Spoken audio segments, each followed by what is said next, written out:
I recently ran a straightforward experiment to test how we process code. The task was simple.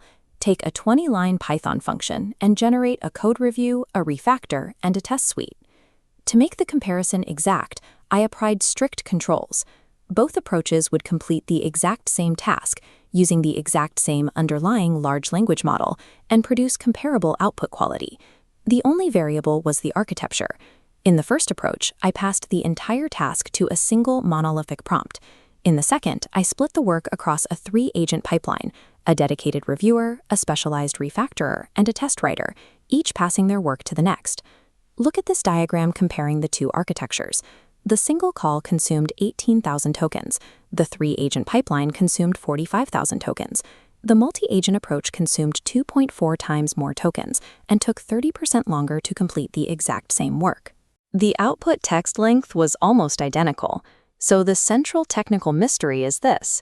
If the multi-agent pipeline didn't write more code, where did the extra 26,000 tokens come from? The math of application-level orchestration does not map to actual token consumption. The popular abstraction of agent orchestration actively obscures the physical, financial reality of how GPUs execute these sequences. To understand the bill, we have to establish the bedrock axiom of LLM inference. Models do not plan ahead. They predict via autoregressive generation, moving strictly one token at a time, from left to right. To predict a new word accurately, the model computes mathematical attention over every single preceding token. Recomputing this for every word would destroy the GPU.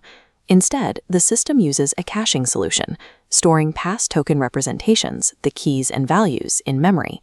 The context window is a massive memory tax, forcing hardware to manage gigabytes of data first. For a 70 billion parameter model processing a 128,000 token context, the cache alone consumes 41 gigabytes of GPU memory. At those long context lengths, the hardware spends significantly more memory simply remembering what was already said than calculating what to say next. That memory limit brings us to the server queue. When you send a prompt, your request enters a massive queue alongside thousands of others. Modern frameworks use a protocol called continuous batching.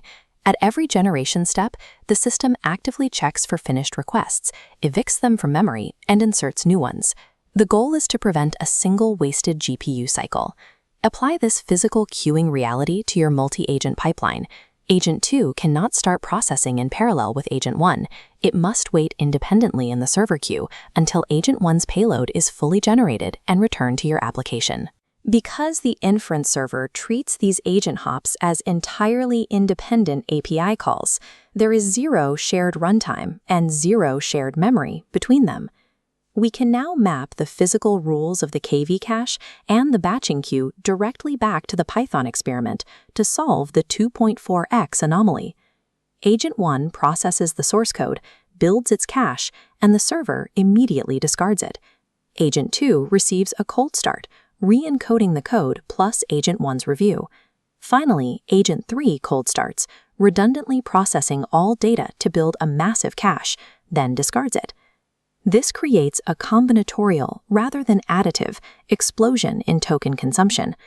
Every single hop duplicates the context of every previous hop. The pipeline essentially functions as a sequence of strangers reading the same document from page 1, repeating the same expensive effort at every stage. The inference stack does have optimization tools. The primary method used to cheat the slow latency of autoregressive generation is called speculative decoding. This matrix demonstrates the process. A smaller draft model guesses multiple tokens simultaneously, verified by a larger model in one parallel pass. To reduce memory pressure, architects rely on quantization, shrinking model weight precision from 16-bit down to denser 8-bit or 4-bit formats. But we have to ground these complex optimization strategies in reality. Even with speculative decoding and aggressive quantization, running these models require immense, enterprise-grade hardware infrastructure. And more importantly, while these methods optimize speed and weight memory, none of them solve the foundational physics of multi-agent context duplication. Before building a pipeline, you need an architectural heuristic. Count the network hops, measure context growth at each node, run routing agents on quantized models to limit the cold start penalty.